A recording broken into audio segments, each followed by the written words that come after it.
¿En qué se puede creer cuando estás desahuciada? Cuando estás por morir. ¿Cómo se puede luchar cuando tu vida no tiene la fe suficiente? Solo le quedará hacer una última pelea y saber a quién enfrentar.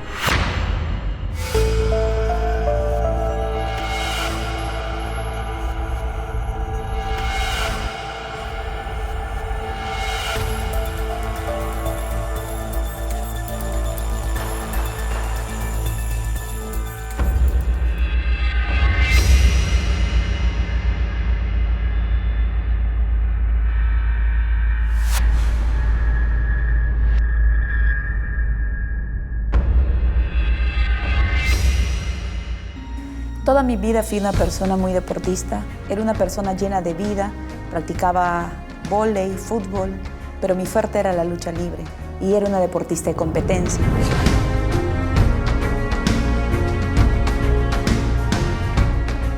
Gané el campeonato nacional de este deporte y la verdad es que tenía una carrera muy ascendente, sentía que estaba logrando muchas cosas. Bueno, mi madre era muy fuerte, era muy alegre. Ella era muy deportista y lo que más me sorprendía de ella era la vitalidad que tenía. Nunca se cansaba. Es por eso que cuando me detectan la enfermedad, me puse muy triste y parecía un sueño, no lo podía creer. ¿Y cómo te has estado sintiendo después de los análisis? Muy bien, doctor, me siento fuerte. Creo que lo que sentí ha sido porque he estado con mucho trajín. No, usted sabe, los entrenamientos, uno se estresa. Es que he estado viendo la forma de competir en otro campeonato, más mis clases. Entonces supongo que con unas pastillitas me voy a sentir mejor, ¿no? Alcina, esto no es tan fácil. ¿Cómo quisiera poder darte otra respuesta? Pero, ¿qué podría ser? Yo supongo que con una mejor alimentación, porque... Mire, lo que pasa es que como he tenido tanto trajín, he estado comiendo mal, comiendo un poquito por aquí, un poquito por allá, pero yo estoy segura que si como mejor y si me cuido, de verdad, doctor, si me cuido, yo Hija, me voy a sentir escúchame, mejor. por favor. Quisiera poder darte esa respuesta, pero no es así.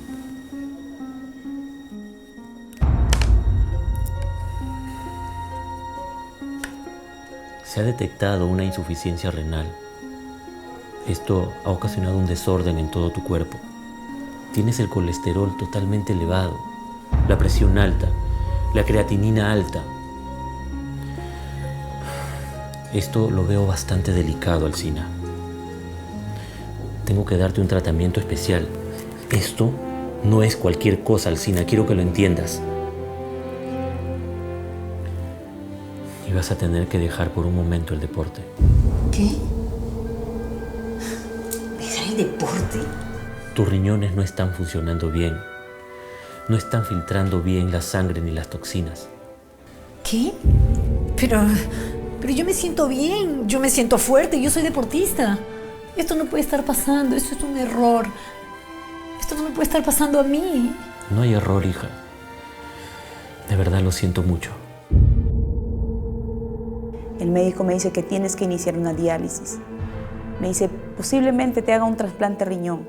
Como no puedes acceder a un trasplante de riñón porque de hacerte un trasplante, la vasculitis dañaría de nuevo el riñón trasplantado. Me dijo, lo único que queda es esperar lo peor. Me dijo, no quiero asustarte, pero te quedan 3 años de vida nada más. Cuando supe la enfermedad de mi madre, me acuerdo que tenía 12 años y fue muy triste, en verdad, cuando nos dijeron esa noticia. No quería creerlo y era muy doloroso. Yo siempre decía, no, eso no está pasando. Quería creer que no era verdad. Sentí en ese momento que mi mundo se vino abajo, pues tenía muchas cosas que estaba realizando, tenía muchos proyectos, estaba jugando en la Liga Intermedia de Voleibol, estudiaba Administración de Empresas y tenía muchos proyectos y metas por cumplir. Y en ese momento recibir esa noticia, pues se me vino abajo el mundo que yo pensaba realizar, ¿no? No había otra salida, solamente resignarme a morir. Y eso me entristecía. Era una pesadilla. Me ponía a pensar ¿Cómo es que toda una vida se puede perder en 2 minutos? Yo que era una persona fuerte, llena de vida, y luego veía que en mi hogar habían situaciones de pelea, de conflictos. Todo el tiempo era discusión con mi pareja, habían discusiones en la casa, habían peleas, y mis hijas también empezaron a hacer lo mismo, empezaron a pelear entre ellas, y todo el tiempo había discusión, el ambiente no era el mejor. ¿Hasta cuándo va a seguir esta situación, Alcina? Por favor, ya me tienes harto, siempre es lo mismo. Problemas nada más. Mira, yo suficientes problemas tengo con el hecho de poder estar aquí. ¿Problemas? Sí, por supuesto. ¿Me hablas de problemas? ¿Problemas, pues? Problemas son los que tú traes. Por favor. ¿Ya? A veces no das nada para la casa. A veces no hay para comer, tus hijas no tienen nada para comer. Yo sé. ¿Cómo que yo sé? ¿Ah? Me dejas toda la carga a mí, no haces nada. Eres un irresponsable. Ya. Parece que no te importáramos. No es eso. ¿No? Si no sé quién soy cuando estoy contigo. No sé quién somos nosotros cuando estamos contigo. Ya, espera. Mira, yo no quiero entrar en ese tema y menos en esa discusión. Porque tú te pones a discutir, simplemente das vuelta a las cosas y yo tengo que estar aguantando tu histeria. ¿Qué? Claro, pues. Tengo derecho a reclamarte, ¿ya? Sí, pero no a gritar. Sí voy a gritar. Sí voy a gritar. Tú ya tienes una vida con nosotros, ¿ya? Y estoy harta, ¿entiendes? Estoy harta de tener que ocultarme sin que nadie se entere. Estoy harta de andar con miedo de que la gente me vaya a ver. ¿Hasta cuándo va a ser esto? ¿Ah? Pareciera que no te importamos. No. Mira, ya, deja de estar hablando idioteces. ¿Qué? Es tu responsabilidad. Es tu responsabilidad velar por nosotras, ¿ya? ¿Te parece poco todo lo que he tenido que hacer por ustedes? ¿Te parece poco? ¿Qué? ¿Ah? Si no haces nada. ¿Tú crees que es fácil? Es fácil, pues, si no haces nada. Por favor. ¿Hasta cuándo va a ser esto? Cálmate, ¿quieres? Dilo pues, o es que ya no te importamos. Di la verdad de todo esto. Yo salía, me gustaba salir a la calle como saliendo a jugar, a hacer deporte, pero poco a poco empezaba a ser lisurienta, poco a poco empezaba a ser más rebelde y a ser igual que mis amigos, porque también era por las mismas personas que yo empezaba a vivir con ellos, a parar con esas personas. Y junto con la enfermedad también de mi madre, eso me llenó de mucho resentimiento. Mucho resentimiento tenía por la enfermedad de mi madre, tenía odio, empecé a ser muy renegona.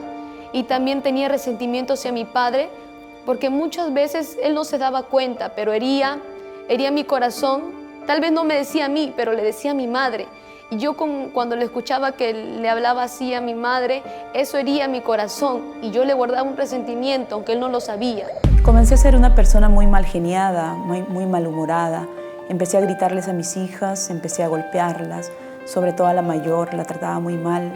Y sentía gran frustración por todo lo que me estaba pasando. A veces me preguntaba, yo no era así, pero me imagino que solamente pensar en la muerte, eso te frustra. Y mis hijas sufrían por eso.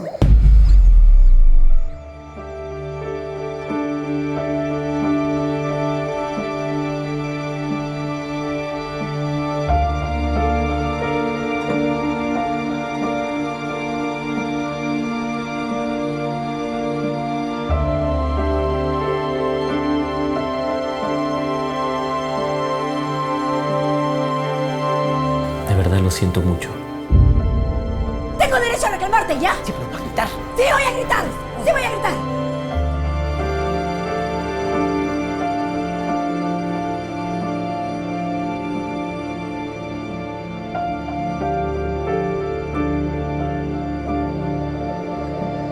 El solo hecho de ver a mis hijas me daba fuerza para seguir luchando.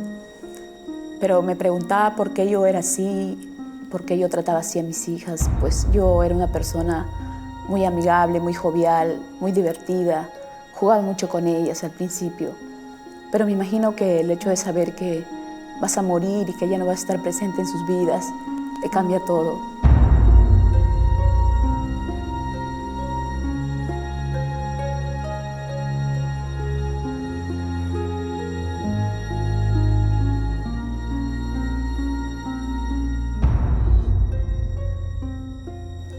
Entonces no sabía qué hacer, quería cambiar y no podía. Es ahí donde me acordé del Señor y le pedí a Dios que me ayudara. Por favor, Dios mío. Por favor, dame una oportunidad. Dame una oportunidad. Necesito vivir.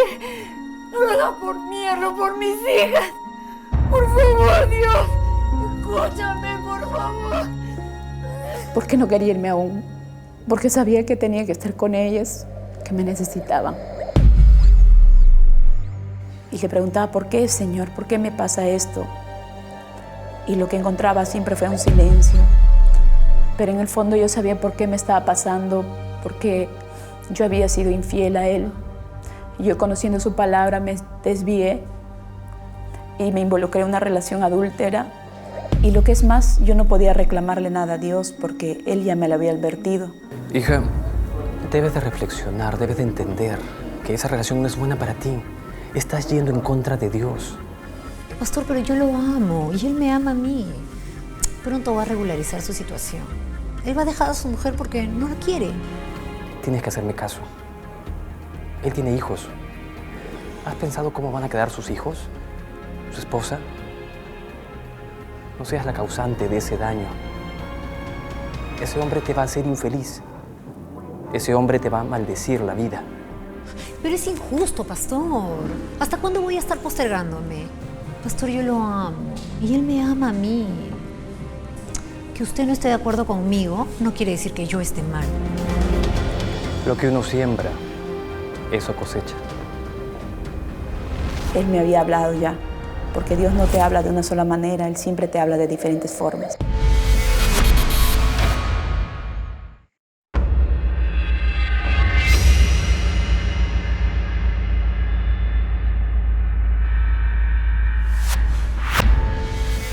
Me refugié en el deporte. En eso había salido a mi mamá, siendo deportista, atleta, siempre desde muy pequeña. Me acuerdo que salía a correr junto con mis padres desde que tenía 10 años. Llegué a integrar la selección de lucha libre. Llegué a estar en la selección peruana como deportista calificada. Fui muy buena, me encantaba entrenar. No podía vivir ni un día sin dejar de entrenar. Todos los días me encantaba salir a correr, todos los días. Esa era mi rutina, era lo que me encantaba, lo que más me gustaba. Y llegué a ser subcampeona panamericana en Medellín, Colombia, cuando tenía 15 años. Y llegué a viajar a varios países, siendo campeona nacional.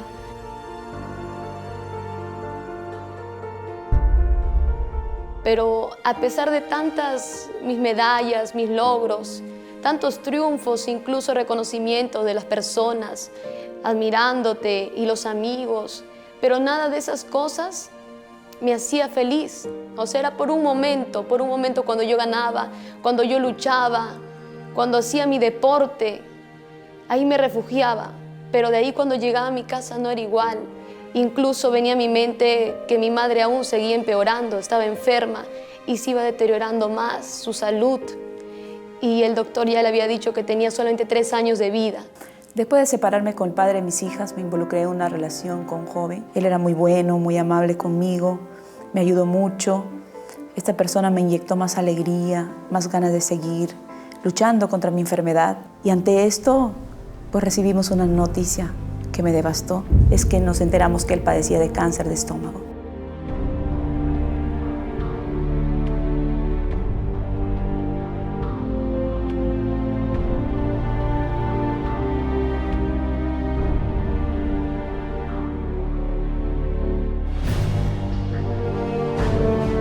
Yo lo amo y Él me ama a mí. ¿Entiende? Que usted no esté de acuerdo conmigo no quiere decir que yo esté mal. Lo que uno siembra, eso cosecha.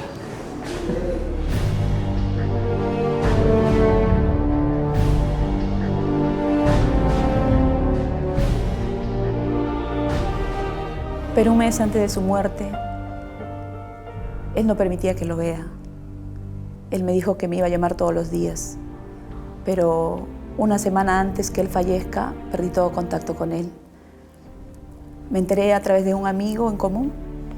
Cuando lo llamé preguntando por él, me dijo que él estaba en las últimas, que podía morir en cualquier momento. 4 días después de eso, él falleció. Me acuerdo que íbamos al entrenamiento, todos los atletas, todos mis compañeros.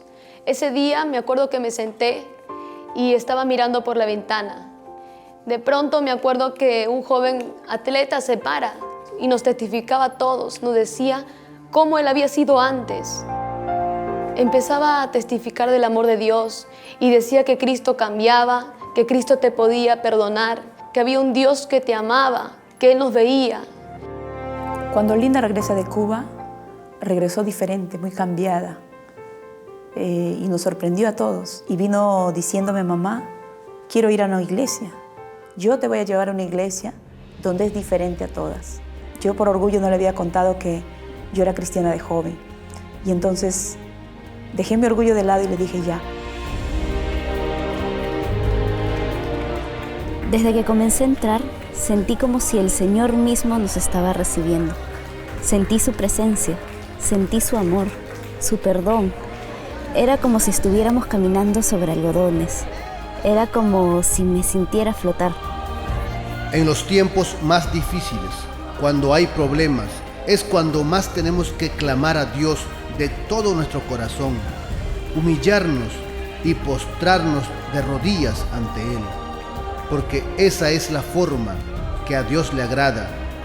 Si nuestra alma clama, si nuestra alma se comunica con Dios, Dios oye nuestras súplicas y nos responde.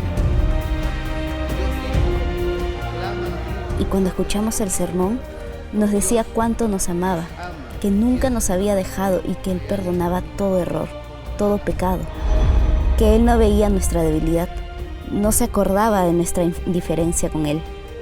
Él estaba ahí con nosotras, dándonos una oportunidad más.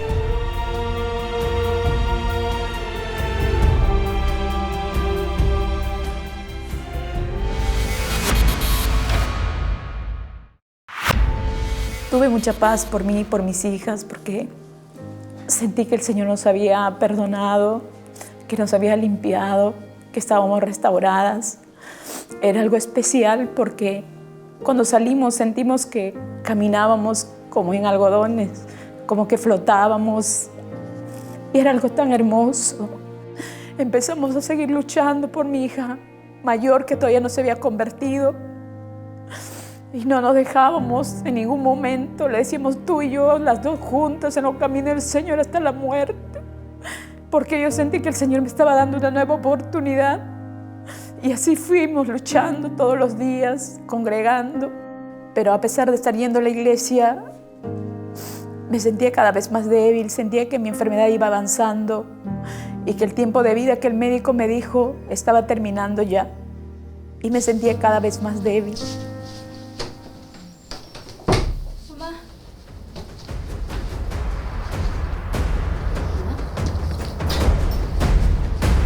Mamá. Mamá, ¿está bien? Mamá, despierta. Mamá, no, por favor, no, mamá.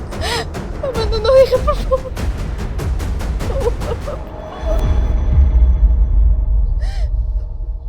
Dios mío, por favor, ayúdame. No dejes que se vaya mi mamá ahorita. Comencé a clamar a Dios con todo mi corazón. Le clamé tanto que ella comenzó a reaccionar. Y ahí es cuando yo entiendo que esa tenía que ser mi mayor lucha.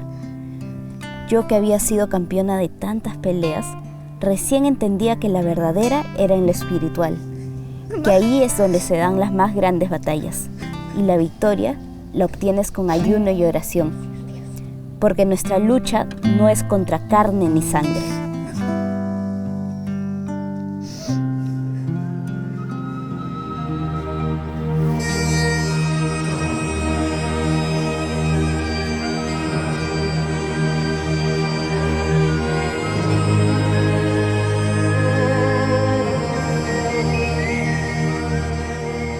Esta fue la pelea más grande que tuve en mi vida, porque mi madre muchas veces se sentía mal. Incluso cuando estábamos en la iglesia tenía que salir a comprarle pastillas. Pero orando, mi madre ya no necesitaba de pastillas. Mi madre ya dormía tranquila, ya no se enfermaba, no tenía fiebre, no tenía cólicos renales. La enfermedad empezó a deteriorarse. A medida que íbamos yendo a su casa, totalmente nos olvidamos de la enfermedad. Solo servíamos a Dios orando y lo pusimos en sus manos. Dios empezó a hacer su obra en mi madre y la enfermedad empezó a desaparecer poco a poco. Ahora sé que el Señor nunca me había abandonado, que a veces cuando de pequeña pensaba que estaba sola, nunca estuve sola, sino que siempre estuvo observándome en cada instante, estuvo mirándome en cada lucha y me miraba cómo yo luchaba, cómo entrenaba, afanada, pero Él decía en sí, Él decía, un día así como luchas también vas a luchar conmigo. Él me movió y me puso en sus caminos como Él quiso, porque en su misericordia lo hace, es así. Mis pensamientos no son sus pensamientos, ni mis caminos sus caminos. El Señor es maravilloso, sus pensamientos son tan grandes que ni lo puedo explicar. Yo nunca pensé estar con una falda, con una Biblia. Nunca pensé estar así. Yo me veía en las Olimpiadas, en los Juegos Sudamericanos, en tantos proyectos que yo tenía como deportista. Mis entrenadores sabían que yo podía hacer un proyecto muy destacada en el deporte, pero el Señor también sabía que había un propósito en mi vida. Así como los entrenadores decían que yo tenía un proyecto, el Señor también tenía un proyecto con mi vida más grande que aquello que los hombres me ofrecían. Dios me ofreció algo más grande, que es la vida eterna, la salvación de mi alma. Mi nombre está escrito en el libro de la vida. Eso es lo más grande que el Señor me ha podido dar. La salvación de mi hermana y muy pronto la salvación de mi padre, porque el Señor es maravilloso y grande. Pero desde que el Señor hizo la obra, yo dejé de tomar las pastillas y el Señor me curó, me dio un riñón nuevo y ahora yo no necesito de diálisis, no necesito trasplante. Nunca me hice una diálisis. A pesar de haber tenido 23%, la función de mis riñones subieron a 40% y luego el médico me dijo que estás en 80% y eso es algo hermoso que el Señor hizo en mi vida. Somos felices ahora, seguimos en los caminos del Señor, sirviéndole de todo corazón y ahora somos una familia feliz. Soy una mujer libre, soy una mujer sana porque el Señor me sanó y porque yo tuve fe y confié en Él, me arrepentí de todo mi corazón y el Señor hizo la obra. Ahora soy profesora de educación física y atletismo y soy enormemente feliz y agradecida con el Señor por todas las cosas hermosas que el Señor me está dando.